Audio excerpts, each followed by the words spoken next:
أهلا بكم من جديد. تتواصل معاناة سكان المناطق التي ضربتها الفيضانات في السودان وأوقعت السيول في منطقة المناقل بولاية الجزيرة أضرارا بليغة بالممتلكات، وتسببت في تدمير عدد من المنازل وتركت أهلها في العراء. وكانت السلطات السودانية قد أعلنت أمس ارتفاع حصيلة الضحايا الذين قضوا جراء الفيضانات إلى 77 قتيلا منذ يونيو الماضي. ويشهد السودان أمطارا غزيرة أدت إلى حدوث سيول وفيضانات عارمة شملت ولايات نهر النيل وشمال كردفان وسنار والجزيرة والنيل الأبيض وكسلى والقضارف. وفي هذا السياق أعلنت دول عدة دعم السودان في تلك الأزمة، حيث ذكر تلفزيون السودان أن أمير دولة قطر وجه بتسيير جسر جوي بين الخرطوم والدوحة لدعم المتأثرين بالسيول والفيضانات. وكانت 5 طائرات نقل عسكرية مصرية قد وصلت إلى الخرطوم أمس محملة بأطنان من المساعدات الإغاثية اشتملت على كميات كبيرة من الخيام والبطاطين والمواد الغذائية والأدوية لتخفيف الأعباء عن كاهل السودانيين. وللمزيد من المعلومات حول ما يقع ينضم إلينا عبر الأقمار الاصطناعية من منطقة المناقل بولاية الجزيرة شرق السودان مراسلنا هناك محمد عمر. مرحبا بك محمد. أدعوك ربما تضعنا في آخر التفاصيل وآخر مخلفات هذه الكارثة التي يعيشها السودانيون وخصوصا في هذه المنطقة. نعم، كارثة ومأساة بكل ما تحمله هاتين الكلمتين محمد من معنى. سكان هذه المحلية باتوا في العراء بلا مأوى. أكثر من 5000 أسرة تضررت بمحلية المناقل هنا التابعة لولاية الجزيرة وسط السودان.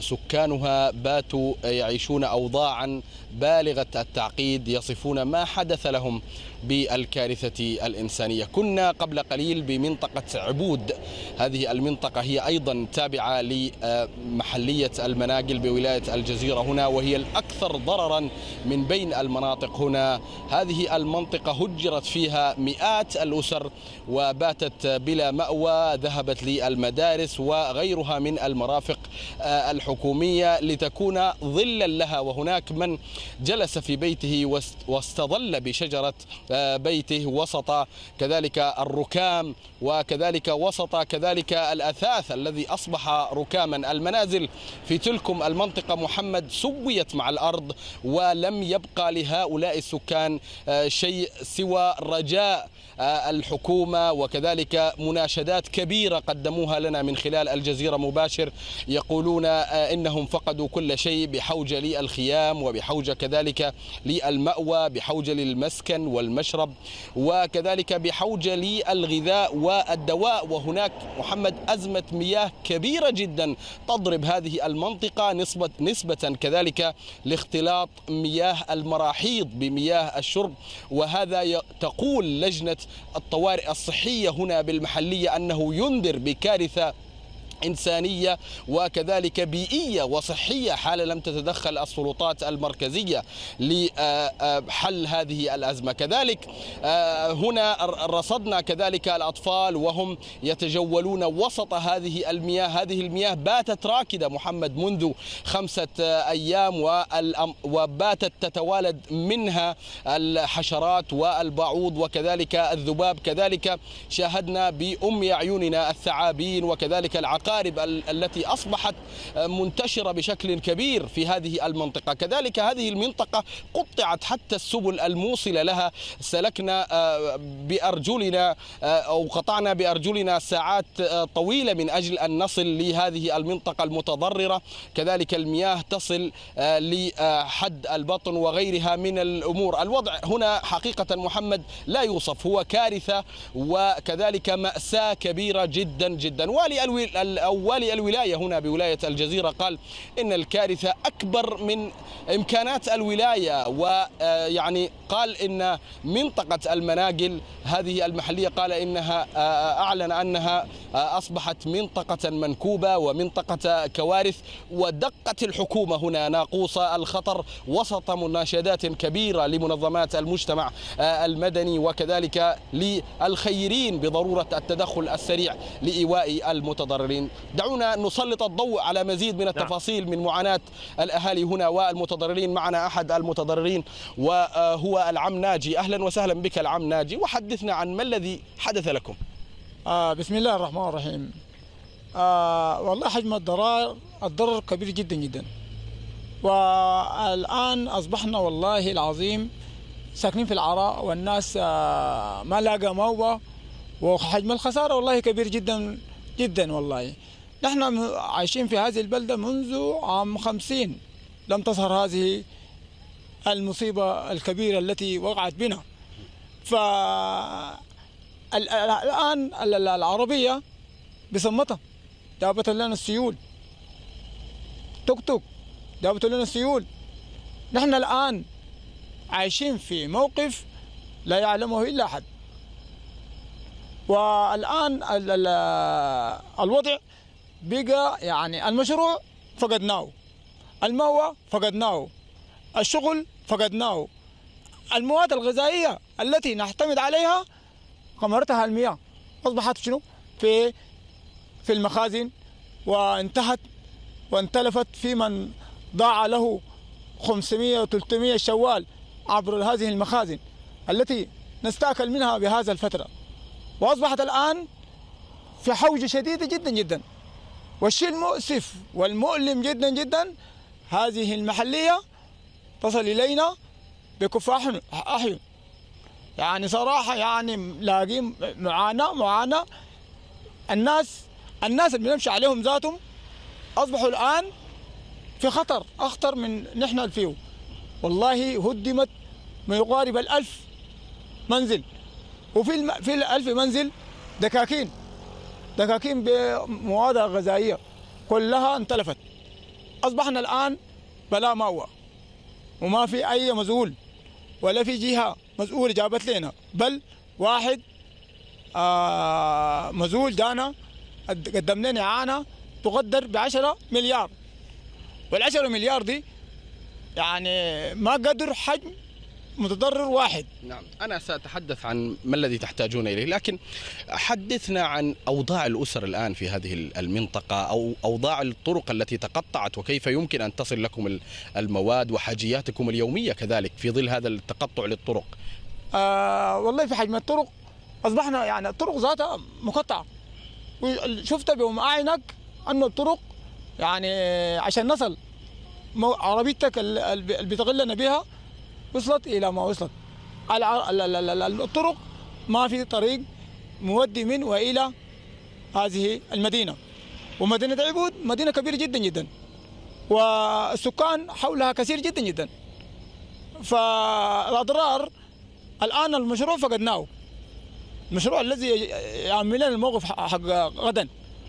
اليوم نحن قاعدين ساكت، يعني احتمال كل الأسر في مدارس، والمدارس ذاتها ما بتشيل كمية هائلة زي دي.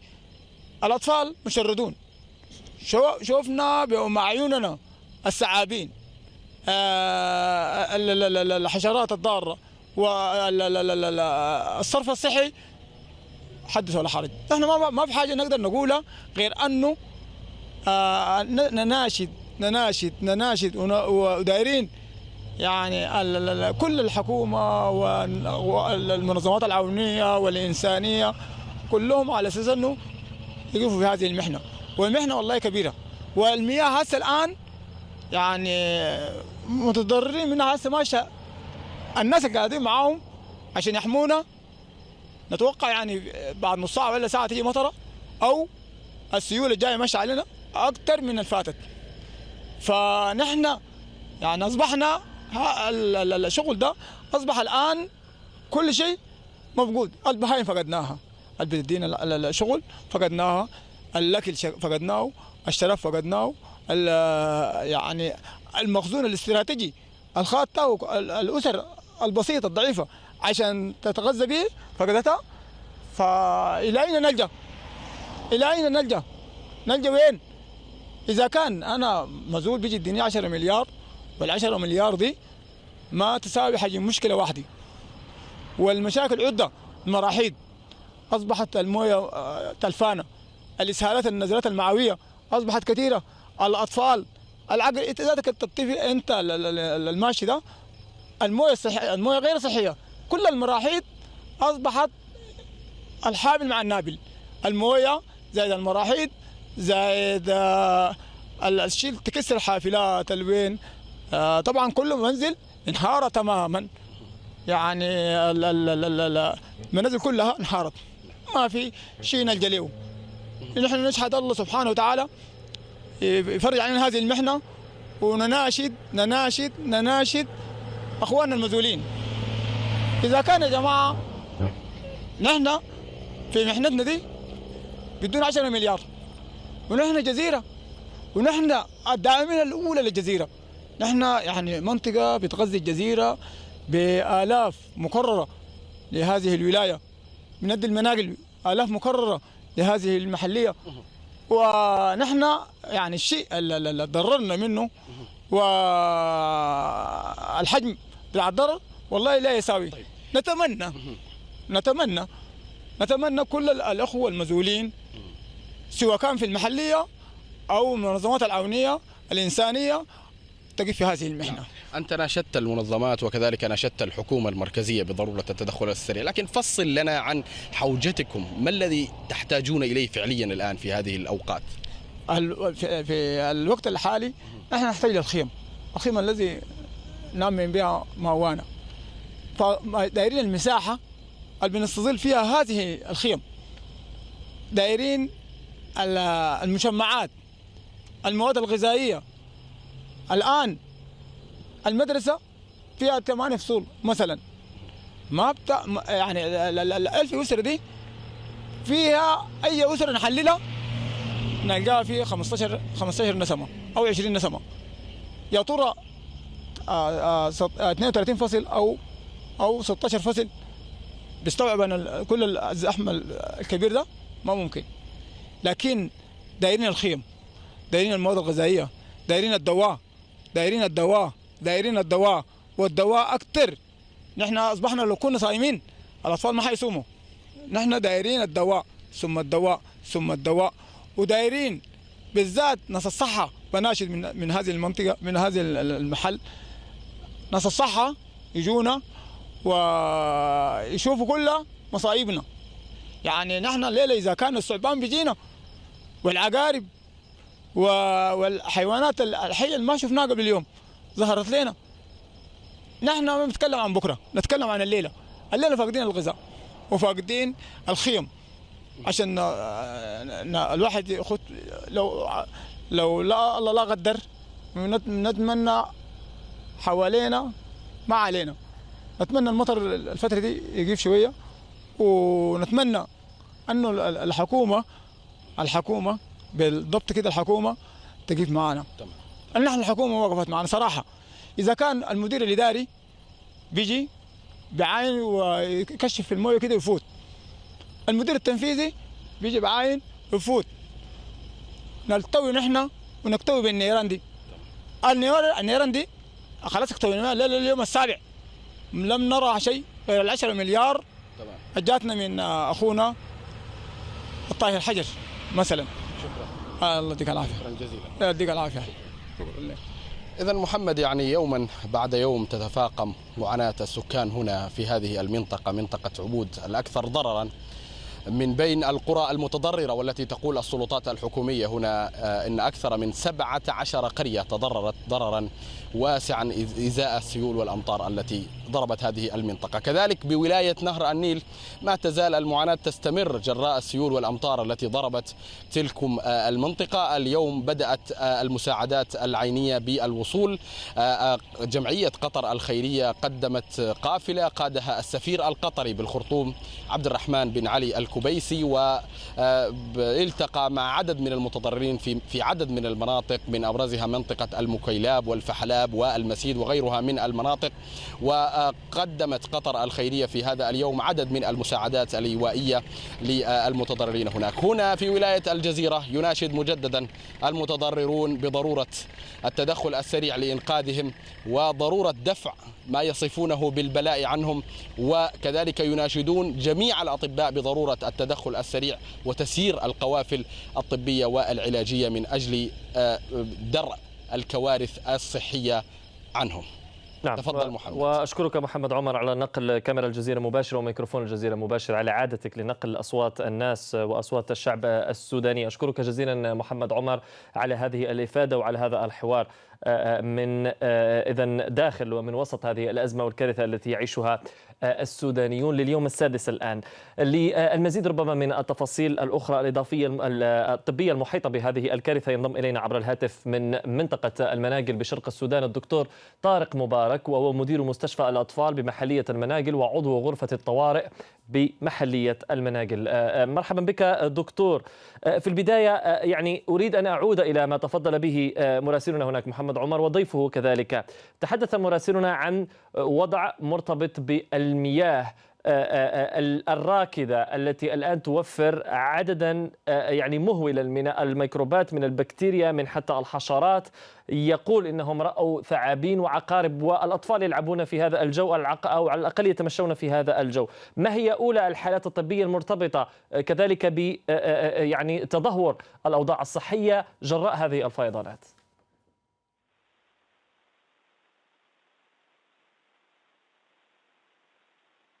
بسم الله الرحمن الرحيم. نعم دكتور مبارك، هل استمعت إلى سؤالي؟ ايوه نعم استمعت الى السؤال. الحقيقه ظهور عدد كبير من الحالات المائيه دي واحده من الاسباب او المسببات الممكن تشكل خطر على كل المجتمع. وثانيا ظهور حالتين إصابة أطفال بإسقاط ثعابين. نعم. دونت هذه الحالات بمستشفى الأطفال المناقل قبل يومين. نعم، هذا بسبب لسعات الثعابين، هذا ما ذكر دكتور. أيوة نعم. ماذا عن الأمراض التي من الممكن أن تظهر أو ربما قد ظهرت جراء هذه المياه الراكدة وانتشار الأمراض بسببها؟ ايوه نعم، ظهور النزلات المعويه، الاسهالات وتراكم البعوض وتوالد البعوض، هذه تسبب الملاريا وامراض كثر يعني. الله المستعان. نعم. هل جد يا مدير شبه كارثي يعني. نعم، وكيف هي حالة المستشفى الذي تديره أنت مثلا؟ هل هو قادر على استيعاب هذه الحالات، قادر على المساعدة؟ والله للأسف غير قادر على استيعاب حالات إضافية أو حالات اكتظاظ. غير قادر والله. طيب في رأيك دكتور ربما تكون هذه فرصة حتى تناشد كذلك ربما السلطات أو المؤسسات التي من الممكن أن تساعد. ما الذي تحتاجونه كتدخل؟ هل هناك إجراء ربما مستشفيات عسكرية سريعة؟ ربما لا أعلم، ربما تكون هناك إجراءات من الممكن أن تحقق خلال الأيام والساعات المقبلة للمساعدة. ما هي في رأيك؟ نعم نحن في أشد الحوجة لارتفاع عدد الأسرة حاليا بكل مستشفيات المناقل. عدد غير كافي لأي حالات إضافية ناتجة من أضرار هذه السيول. نعم. عدد أسرة وعدد المواد العلاجية مثل السوائل، الدريبات، المضادات الحيوية، يعني نحن في حوجة لها استعدادا لانهيار الوضع الصحي. نعم. وهل هناك يعني أنت كذلك دكتور عضو في غرفة الطوارئ، يعني لديك معلومات ربما مرتبطة بحالة الطقس وحالة الفيضانات، هل هناك من المنتظر تطور في هذه الأحوال مستقبلا خلال الأيام المقبلة، أم أن هذه الفيضانات ماضية ربما بشكل أطول؟ الحقيقة يا عزيزي نحن نسمع ونقرأ من أحوال الطقس. الجزيرة أو المنطقة اللي احنا نقطن بها ضمن المناطق اللي حتشهدها أمطار غزيرة في الأيام القادمة، أمطار وسيول قادمة من أعلى جبال الناس. نعم، شكرا جزيلا دكتور طارق مبارك، مدير مستشفى الأطفال بمحلية المناقل وعضو غرفة الطوارئ بنفس المحلية، كنت معنا إذن مباشرة من المناقل. المسائية مستمرة مشاهدينا، وبعد قليل باقي فقراتنا، وفيها بعد مرور 100 يوم على اغتيال شيرين أبو عقلة، شبكة الجزيرة تقول إنها ماضية في إجراءات تقديم ملف القضية إلى المحكمة الجنائية الدولية. نلتقي بعد 100 يوم من جريمة اغتيال الزميلة العزيزة شيرين أبو عقلة ومن إصابة زميلنا العزيز علي السمودي. هذه الجريمة نقف بعد 100 يوم منها لنقول ونكرر ونعيد: لم ننسى ولن ننسى.